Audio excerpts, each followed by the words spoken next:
Hello friends, हम लोग 70th BPSC exam के लिए बिहार स्पेशल शुरू कर रहे हैं। और सबसे पहले हिस्ट्री से शुरू करेंगे। मॉडर्न हिस्ट्री से आपको पता है कि मॉडर्न हिस्ट्री से कितना सारा सवाल पूछा जाता है और उसमें बिहार के भी बहुत सारे सवाल होते हैं। बहुत इजी होता है, बहुत छोटा सिलेबस है इसका, लेकिन अगर आप इसको कंप्लीट करके जाते हैं तो आपके लिए फ़ायदेमंद होगा। चलिए, सबसे पहले हम लोगों को पता है कि जब भी मॉडर्न हिस्ट्री का शुरुआत करते हैं, चाहे वह बिहार का हो या पूरे भारत का, हम लोग यूरोपीय कंपनियों के आगमन से शुरू करते हैं। तो बिहार में यूरोपीय कंपनियों का आगमन कैसे कब कब हुआ, वो हम लोग देखते हैं। कंपनी का नाम, स्थापना वर्ष और उत्पाद। पुर्तगाली फैक्ट्री कब आई थी? तो 17वीं शताब्दी पूर्वार्ध में। ठीक है। सूती वस्त्र उत्पाद के लिए। डच नीदरलैंड फैक्ट्री 1632 में अनाज, सोरा, सूती वस्त्र के लिए। ब्रिटिश फैक्ट्री 1651 नील और सूती वस्त्र के लिए।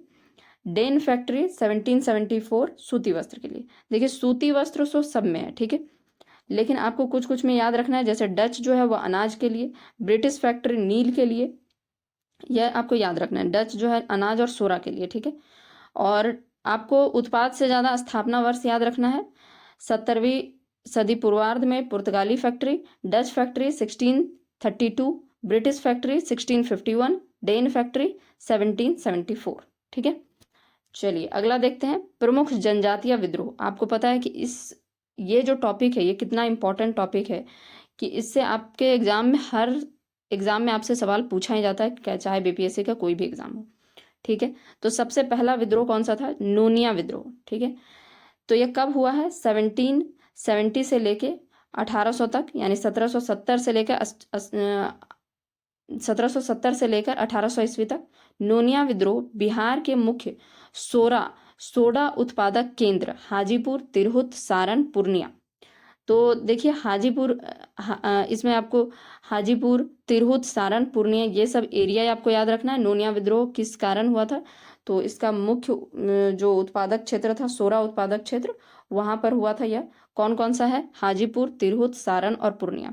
तो तिरहुत देखिए कोई जगह नहीं है, वो पूरा प्रमंडल है। तो और हाजीपुर जो है पटना के बगल में है। बाकी आपको पूर्णिया और सारण मिल जाएगा मैप में। चलिए, तो ये जो हम आप हाईलाइट कर दिए उसको आपको जरूर याद रखना है कि सोडा उत्पादक क्षेत्र जो है उसमें यह विद्रोह हुआ था। हाजीपुर, तिरहुत, सारण और पूर्णिया कब हुआ था? 1770 से लेकर 1800 तक। ठीक है। चलिए दूसरा विद्रोह देखते हैं, तमाड़ विद्रोह। तमाड़ विद्रोह 1789 से 1832। ठीक है। छोटा नागपुर के उरांव जनजाति द्वारा जमींदारों और साहूकारों के शोषण के खिलाफ विद्रोह की शुरुआत हुई, जो 1832 ईस्वी तक चलता रहा। अंततः इस विद्रोह को अंग्रेजों ने कुचल दिया। तो तमाड़ विद्रोह कब से कब तक हुआ था? सबसे पहला चीज जो आप लोगों को याद रखना है कि यह कब से कब तक कौन सा विद्रोह हुआ था। ठीक है। उसके बाद कहाँ पर हुआ था? तो छोटा नागपुर के उरांव जनजाति द्वारा जमींदारों और साहूकारों के शोषण के खिलाफ विद्रोह की शुरुआत हुई और यह 1832 तक चलता रहा। तो बस आपको याद रखना है कब से कब तक और कहाँ पर हुआ था। छोटा नागपुर के उरांव जनजाति द्वारा जमींदारों और साहूकार जो उस पर शोषण कर रहे थे उसके खिलाफ हुआ था। छोटा नागपुर के उरांव जनजाति द्वारा। ठीक है। तो इतना सा फैक्ट आपको याद रखना है। जो हाईलाइटेड पॉइंट है उसको जरूर याद रखिएगा, इसलिए हम हाईलाइट कर दें ताकि आप स्क्रीनशॉट लीजिए और बार बार उसी चीज को देखते रहिए। चेरो विद्रोह 1771 से 1772 ईस्वी। पलामू शासक चिरंजीत राय एवं उनके दीवान जयनाथ सिंह ने पलामू की राजगद्दी के दावेदार गोपाल राम की ओर से लड़ रहे अंग्रेजों के विरुद्ध एक विद्रोह किया, जिसे चेरो विद्रोह की संज्ञा दी जाती है। तो यह चेरो विद्रोह जो हुआ था वह कब हुआ था? 1771 में हुआ था। पलामू के जो शासक थे चिरंजीत राय और उसके दीवान थे जयनाथ सिंह ने पलामू की राजगद्दी के दावेदार जो हैं गोपाल राम, उसकी ओर से वह लड़ रहे थे। कौन कौन लड़ रहे थे? चिरंजीत राय वहां के शासक और वहीं के दीवान जो थे जयनाथ सिंह। किसके लिए लड़ रहे थे? गोपाल राम, जो कि पलामू की राजगद्दी का दावेदार था। उसके लिए अंग्रेजों के विरुद्ध वह विद्रोह कर रहे थे, जिसे चेरो विद्रोह कहा जाता है। तो याद रखिएगा, चेरो विद्रोह 1771 में पलामू में हुआ था। कौन कौन लोग लड़ाई कर रहे थे? चिरंजीत सिंह वहां के शासक, चिरंजीत राय वहां के शासक और दीवान जयनाथ सिंह किसके लिए लड़ रहे थे? गोपाल राम के लिए लड़ रहे थे। तो हाईलाइटेड पॉइंट याद रखिएगा। अभी तक देखिए, अगर हम लोग रिवाइज कर लें एक बारी, तो नोनिया विद्रोह जो हुआ था 1770 से लेके 1800 तक हुआ था। सोडा जो एरिया था जहां पर उत्पादक केंद्र था, हाजीपुर, तिरहुत, सारण और पूर्णिया, इन क्षेत्रों में हुआ था। दूसरा विद्रोह देखिए, तमाड़ विद्रोह, छोटा नागपुर के उरांव जनजाति द्वारा किया गया था, जमींदारों और साहूकारों द्वारा। ठीक है, जमींदारों और साहूकारों के शोषण के खिलाफ विद्रोह किया गया था। कब से कब तक? 1789 से 1832 तक। उसके बाद आते हैं चेरो विद्रोह। पलामू के जो शासक थे चिरंजीत राय एवं जयनाथ सिंह, वहां के दीवान गोपाल राम के लिए लड़ाई कर रहे थे। ठीक है, तो 1771 से 1772 तक। कोल विद्रोह पे आते हैं, यह 1831-32 में हुआ था, छोटा नागपुर क्षेत्र में हुआ था। छोटा नागपुर क्षेत्र में यह हुआ था। यह विद्रोह भारतीय इतिहास का महत्वपूर्ण विद्रोह था। वास्तव में यह मुंडों का विद्रोह था, जिसमें हो, उरांव एवं अन्य जनजातियों के द्वारा के लोग शामिल थे। इस विद्रोह का मुख्य कारण भूमि संबंधी असंतोष था। इस विद्रोह का प्रमुख नेता बुद्धो भगत, विंद राय, सिंह राय एवं सुरगा मुंडा थे। तो कोल विद्रोह कब हुआ था? 1831-32 में हुआ था, छोटा नागपुर क्षेत्र में हुआ था। मुंडा विद्रोह भी इसको कहा जाता है। वास्तव में मुंडों का विद्रोह था। ठीक है, और जिसमें हो, उरांव, इस तरह के जो जनजाति थे वह शामिल थे। भूमि संबंधी असंतोष था। कौन कौन प्रमुख नेता थे? बुद्धो भगत, विंद राय, सिंह राय एवं सुरगा मुंडा। तो जितना भी हाईलाइटेड पॉइंट है उसको जरूर याद रखेगा, और डेट जरूर याद रखेगा, ईयर याद रखेगा कब हुआ था। तो कोल विद्रोह कब हुआ था?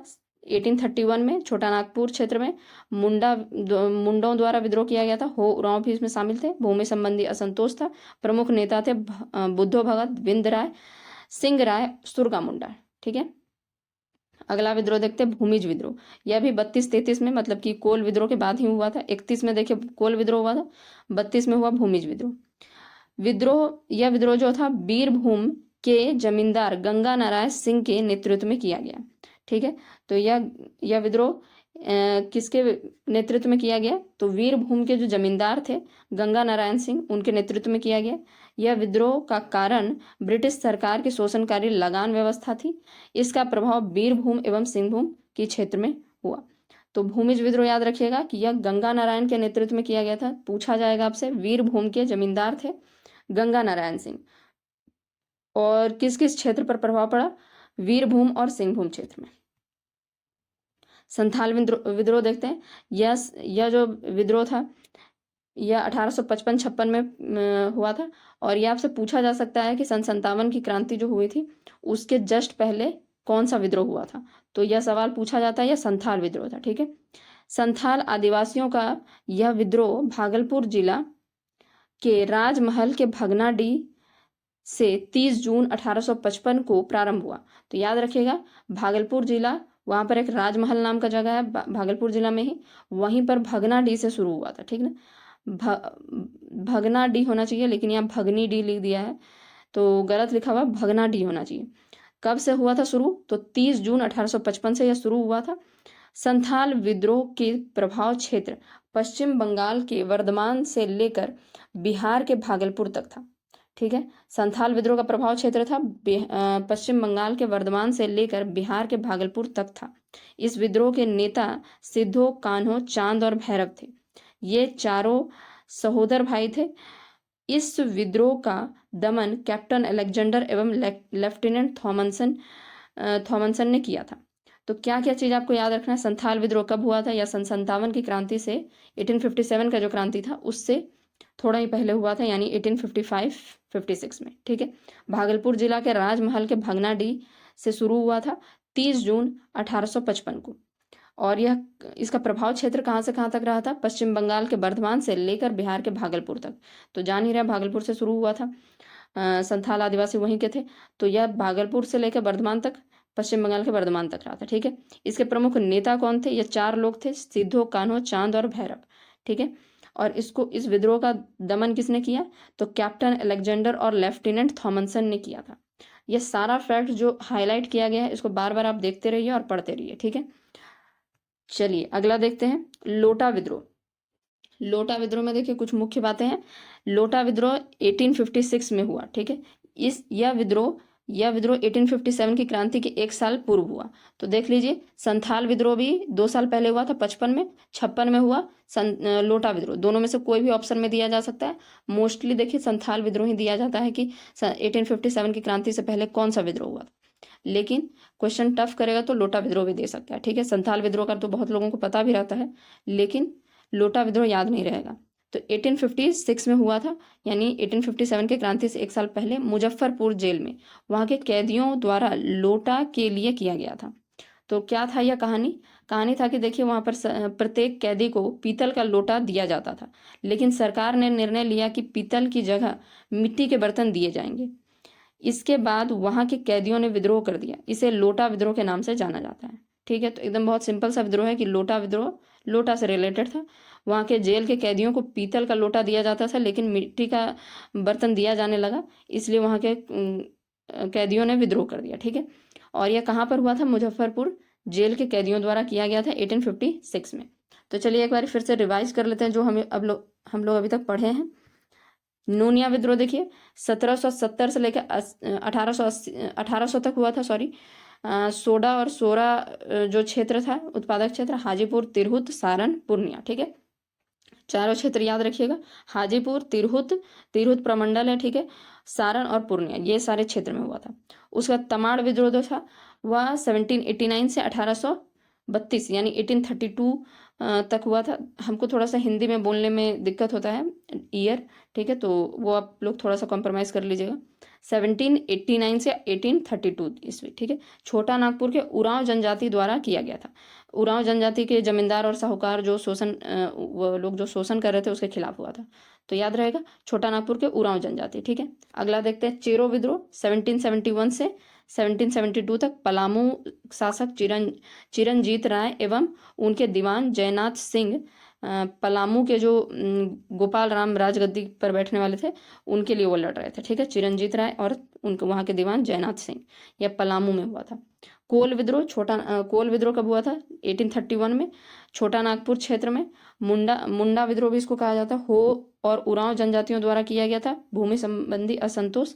ठीक है, प्रमुख नेता कौन थे? बुद्धो भगत, विंद राय, सिंह राय और सुरगा मुंडा। भूमिज विद्रोह, तो यह जो था कोल विद्रोह के जस्ट बाद हुआ था 1832 में। वीरभूम क्षेत्र के जमींदार जो थे गंगा नारायण सिंह, उन्होंने नेतृत्व किया था, और इसका प्रभाव क्षेत्र कौन सा था? वीरभूम एवं सिंहभूम क्षेत्र। ठीक है, उसका संथाल विद्रोह हुआ था भागलपुर जिला के राजमहल भगनाडीह से 30 जून 1855 से 56 तक। ठीक है, और यह प्रभाव क्षेत्र क्या रहा था इसका? पश्चिम बंगाल के वर्धमान से लेकर बिहार के भागलपुर तक। चारों लोगों का नाम याद रखिएगा। नेता जो थे सिद्धो कान्हो, चांद और भैरव। ठीक है, और इसको दमन किसने किया था? कैप्टन अलेक्जेंडर और लेफ्टिनेंट थॉमसन। लोटा विद्रोह मुजफ्फरपुर जेल में हुआ था 1856 में।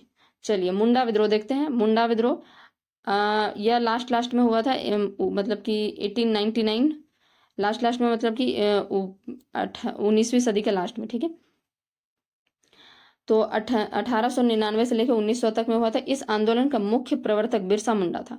याद रखना है इसको कि मुंडा विद्रोह का जो नेता कौन था? यह था बिरसा मुंडा। ठीक है, मुंडा जनजातीय विद्रोह सबसे संगठित एवं विस्तृत था। इस विद्रोह को उलगुलान या महान हलचल की संज्ञा दी जाती है। तो उलगुलान शब्द जरूर याद रखेगा, क्योंकि यह एग्जाम में बहुत बार पूछा जा चुका है कि मुंडा विद्रोह मतलब बिरसा मुंडा जो विद्रोह किए थे उसका और क्या नाम था, तो उसको उलगुलान विद्रोह भी कहा जाता है। तो उलगुलान और महान हलचल की संज्ञा दी जाती है। मुंडा विद्रोह का मुख्य उद्देश्य आर्थिक, राजनीतिक एवं धार्मिक स्थिति में परिवर्तन एवं पुनरुत्थान लाना था। यह आंदोलन एक सुधारवादी प्रयास के रूप में आरंभ हुआ था। यह सब देखिए, आप फैक्ट्स याद रखिए, ये सब कहानी है, थोड़ा बहुत आपको पता होना चाहिए, लेकिन एग्जाम में आपसे ये पूछा जाएगा कि कब हुआ था, इसको और क्या किस नाम से, इसके नेता कौन थे, इसको और किस नाम से जाना जाता है, तो उलगुलान के नाम से जाना जाता है, उलगुलान विद्रोह या महान हलचल। बिरसा मुंडा इसके प्रवर्तक थे। चलिए, बिरसा मुंडा ने नैतिक आचरण की शुद्धता, आत्म सुधार एवं एकेश्वरवाद का उपदेश दिया। इस आंदोलन के विरुद्ध सरकार ने दमन चक्र चलाया। तो यह विद्रोह जब हुआ था तो दमन चक्र तो सरकार चलाएगी। 3 मार्च 1900 ईस्वी को चक्रधरपुर में बिरसा को गिरफ्तार कर लिया और 2 साल की सजा दे दी। लेकिन 9 जून 1900 को रांची कारागृह या कारागार में हैजा रोग के कारण उनकी मृत्यु हो गई, जहां अब बिरसा मुंडा की आदमकद प्रतिमा लगाई गई है। तो देखिए उनको उनका मतलब दमन या जो विद्रोह चल रहा था इसका दमन किया गया 3 मार्च 1900 ईस्वी को चक्रधरपुर में। तो ये नाम याद रखिएगा, इसका दमन कहाँ पर किया गया था, दमन चक्र कहाँ चलाया गया था, चक्रधरपुर में। और बिरसा मुंडा जो थे उनको गिरफ्तार कर लिया गया, 2 साल की सजा सुनाई गई। 9 जून 1900 को रांची के ही जेल में उनका हैजा रोग से उनकी मृत्यु हो गई और अब वहां पर आदमकद प्रतिमा लगाई गई है। तो याद रखिएगा कहाँ पर उनकी मृत्यु हुई, तो यह रांची के जेल में हैजा रोग के कारण हुई थी। ठीक है, उनको पकड़ा कब गया था, 3 मार्च 1900 में। उसके बाद कुछ 2 साल की सजा दी गई थी, लेकिन कुछ ही दिन बाद यानी देखिए 3 मार्च 1900 को उनको पकड़ा गया चक्रधरपुर में और 9 जून को ही उनकी मृत्यु हो गई हैजा रोग के कारण। तो याद रखिएगा। उसके बाद बिरसा मुंडा के अनुयायी उन्हें धरती आबा का अवतार मानते थे। तो बिरसा मुंडा को वह एक भगवान मानते थे और क्या कहते थे कि वह धरती आबा का अवतार है। तो याद रखिएगा यह भी। और वर्तमान में बिहार, झारखंड, उड़ीसा और पश्चिम बंगाल के आदिवासी इलाकों में बिरसा मुंडा को भगवान की तरह पूजा जाता है। तो कौन कौन सा क्षेत्र है, बिहार, झारखंड, उड़ीसा और पश्चिम बंगाल, ये सारा बंगाल के क्षेत्र में उस समय आता था। तो ये सारा क्षेत्र वहीं पर बिरसा मुंडा के जो अनुयायी थे उन्हें धरती आबा के अवतार के रूप में मानते थे। तो एक बार देख लीजिए मुंडा विद्रोह कब हुआ था, 1900 के लास्ट में हुआ था, बस इतना याद रखिए। 1899 1900 के बीच बिरसा मुंडा इसके प्रवर्तक थे। उलगुलान या महान हलचल विद्रोह भी कहा जाता था इसको। 3 मार्च 1900 ईस्वी को चक्रधरपुर में इनको गिरफ्तार कर लिया गया, 2 साल की सजा सुनाई गई, लेकिन 9 जून 1900 को उनको रांची जेल में हैजा रोग से इनकी मृत्यु हो गई। इनको किसका अवतार माना जाता था, धरती आबा का। ठीक है, चलिए ताना भगत आंदोलन देखते हैं, 1914 में हुआ था। ठीक है, याद रखिएगा। अभी तक हम लोग सब 1700 से लेकर 1800 तक देख रहे थे, अब 1900 का आ गया जनजातीय विद्रोह, ताना भगत विद्रोह। ठीक है, तो 1914 ईस्वी में हुआ था। इस आंदोलन का शुभारंभ अप्रैल 1914 को गुमला जिले के विशनपुर प्रखंड के टोली ग्राम से हुआ था। तो याद रखिएगा कहाँ पर हुआ था, गुमला जिले के विशनपुर प्रखंड के टोली ग्राम। ठीक है, तो यह जरूर याद रखिएगा कहाँ पर हुआ था, कब हुआ था, 1914 गुमला जिले विशनपुर प्रखंड के टोली ग्राम। देखिए गुमला जिला अगर आप बिहार में ढूंढेंगे तो आपको नहीं मिलेगा, क्योंकि यह झारखंड का है। ठीक है, उस समय तो झारखंड बिहार एक ही था, इसलिए गुमला जिले के बिशनपुर प्रखंड के टोली ग्राम से हुआ था। यह उरांव जनजातियों द्वारा आरंभ किया गया आंदोलन था। ठीक है, यह किसके द्वारा शुरू किया गया था, उरांव जनजातियों द्वारा। यह आंदोलन अपनी शुरुआती चरण में कुरुख धर्म, उरांव का मूल धर्म के नाम से जाना गया था। तो पूछा जा सकता है कुरुख धर्म के नाम से शुरुआती चरण में कौन सा आंदोलन जाना जाता था, तो ताना भगत आंदोलन। ठीक है, कहाँ पर, 1914 में शुरू हुआ था, गुमला जिले के बिशनपुर प्रखंड के टोली ग्राम से शुरू हुआ था, उरांव जनजातियों द्वारा शुरू किया गया था। और कुरुख धर्म जो है उरांव जनजातियों का मूल धर्म है, तो उसी नाम से जाना जाता था। इस आंदोलन के प्रमुख नेता जतरा भगत, इनका नाम जरूर याद रखना है, जतरा भगत। पूछा जा सकता है कि ताना भगत आंदोलन के नेता कौन थे, प्रमुख नेता, तो जतरा भगत। उसने उरांव में धार्मिक सुधार संबंधी कार्यों पर जोर दिया और सिर्फ धर्मेश मतलब उरांव के देवता की आराधना पर बल दिया। ठीक है, साथ ही पशु बलि, मांस, मदिरा एवं कुरीतियों के त्याग पर भी उसने बल दिया। चलिए, जतरा भगत के नेतृत्व में ऐलान हुआ कि मालगुजारी नहीं देंगे, बेगारी नहीं करेंगे और कर नहीं देंगे। इसे दिकू किसको कहा जाता था, बाहरी लोगों को दिकू कहा जाता था। ठीक है, जो अंग्रेज हो, फ्रांसीसी हो, कोई भी हो, तो सबको क्या कहा जाता था, दिकू कहा जाता था, जो भी बाहरी लोग थे। तो उसने दिकुओं के यहाँ मजदूरी ना करने का अभियान चलाया, जिसे 1916 में उन्हें जेल में कैद कर लिया गया। तो 2 साल बाद यानी 1914 में यह शुरू हुआ था और 1916 में इन्हें कैद कर लिया। प्रायः आदिवासियों में जतरा भगत को बिरसा मुंडा का ही रूप माना जाता है। तो पूछा जा सकता है कि बिरसा मुंडा का रूप किसे माना जाता है, तो जतरा भगत को माना जाता है। चलिए, संथाल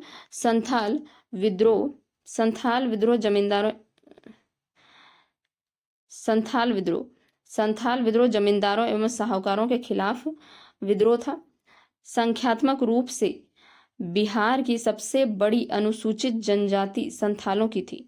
संथाल विद्रोह का प्रभाव भागलपुर से लेकर राजमहल की पहाड़ी तक विस्तृत था, जिसे दमन एक को पहाड़ियों का राजा के नाम से जाना जाता था। तो संथाल विद्रोह याद रखिएगा। संथाल विद्रोह क्या है? यह सबसे बड़ी बिहार की सबसे बड़ी अनुसूचित जनजाति संथालों की है। ठीक है, सबसे पहले तो यह याद रखिए। इसका प्रभाव क्षेत्र क्या रहा था? भागलपुर से लेकर राजमहल की पहाड़ी तक। ठीक है, जिस जिस एरिया को क्या कहा जाता है? दमन एक को कहा जाता है, दमन एक को। ठीक है, तो यह इंपॉर्टेंट बात है कि सबसे बड़ी बिहार की सबसे बड़ी अनुसूचित जनजाति कौन है? संथाल है। और यह विद्रोह का प्रभाव रहा था भागलपुर से लेकर राजमहल तक। इस पूरे एरिया को क्या कहा जाता है? बिहार से लेकर राजमहल तक के एरिया को दामिन एक को। ठीक है, आगे देखते हैं। दूसरा है साफा होड़ आंदोलन का आरंभ 1874-75 ईस्वी में हुआ। इस आंदोलन का नेतृत्व लाल बाबा ने किया। यह खरवार आंदोलन की एक शाखा थी जिसने चारित्रिक शुद्धता पर बल दिया। तो देखिए, साफा होड़ आंदोलन, हो सकता है आप लोग नहीं सुने होंगे। तो साफा होड़ आंदोलन जो 1874-75 में हुआ था, और इसका नेतृत्व किसने किया? लाल हेम्ब्रम ने किया था, या लाल बाबा के नाम से भी जाने जाते थे, लाल हेम्ब्रम। या खरवार आंदोलन की एक शाखा थी, और इस पर चारित्रिक शुद्धता पर बल दिया गया था। चलिए, तो सारा आंदोलन हम लोग पढ़ चुके हैं, एक बारी इसको रिवाइज कर लेते हैं।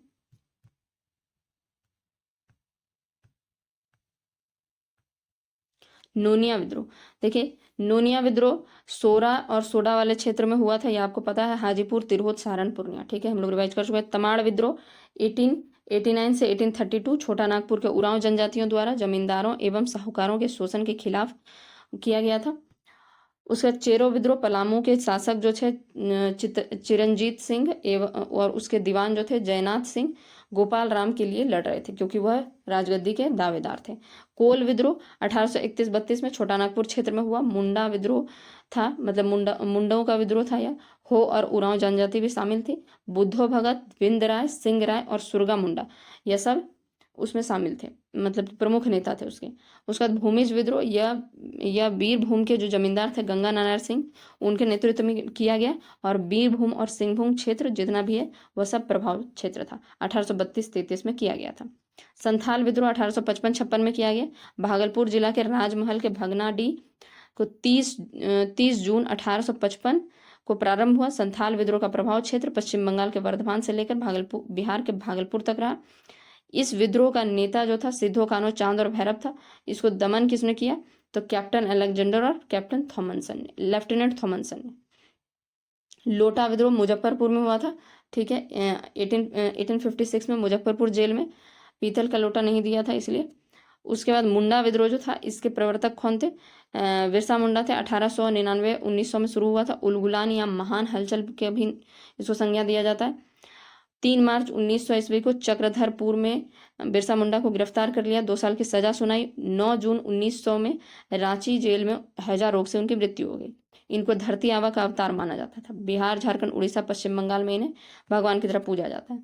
ताना भगत आंदोलन जो था 1914 गुमला जिले विशनपुर प्रखंड टोली ग्राम में से शुरू हुआ था। उरांव जनजातियों द्वारा शुरू हुआ था, और सबसे पहले शुरुआती चरण में इसको कुरुख धर्म, यानी उरांव का जो मूल धर्म था उसी के नाम से जाना जाता था। इस आंदोलन के प्रवर्तक कौन थे? तो जतरा भगत थे। ठीक है, और यह धार्मिक सुधार संबंधी कार्यों पर जोर दे रहे थे। उसके बाद जतरा भगत जो थे 1916 में उन्हें, यानी 2 साल बाद उन्हें जेल में कैद कर लिया गया, और जतरा भगत को ही बिरसा मुंडा का रूप माना जाता है। संथाल विद्रोह के बारे में हम लोग पहले भी देख चुके हैं, लेकिन वह विद्रोह जो हुआ था बहुत बड़ी, संथाल जो है सबसे बड़ी अनुसूचित जनजाति है बिहार की। भागलपुर से लेकर राजमहल तक की पहाड़ी तक विस्तृत जो क्षेत्र है इसको क्या कहा जाता है? दमीन को कहा जाता है। चलिए, साफा होड़ आंदोलन यह 1874-75 में हुआ था। किसने शुरुआत किया था? मतलब इसके नेता कौन थे? लाल हेम्ब्रम। और खरवार आंदोलन की एक शाखा थी। चारित्रिक शुद्धता पर बल दिया गया था। तो जितना भी इम्पोर्टेंट फैक्ट्स है उसको आप जो रेड हाईलाइट किया गया बॉक्स में, उसको आप नोट डाउन कर लीजिए, और कब हुआ है ठीक है, कौन कौन सा आंदोलन और उसके नेता कौन है, यह बहुत ज़्यादा ज़रूरी है, किस क्षेत्र में हुआ था, ये जो इंपॉर्टेंट आपको बताया गया है। तो प्लीज़ आप इसको याद रखिएगा। और अब हम लोग नेक्स्ट पार्ट में मिलते हैं, या पार्ट 1 है, इसके 3 या 4 पार्ट आएंगे और पूरा कंप्लीट हो जाएगा। तो अगला पार्ट भी देखिएगा आप लोग। Thank you.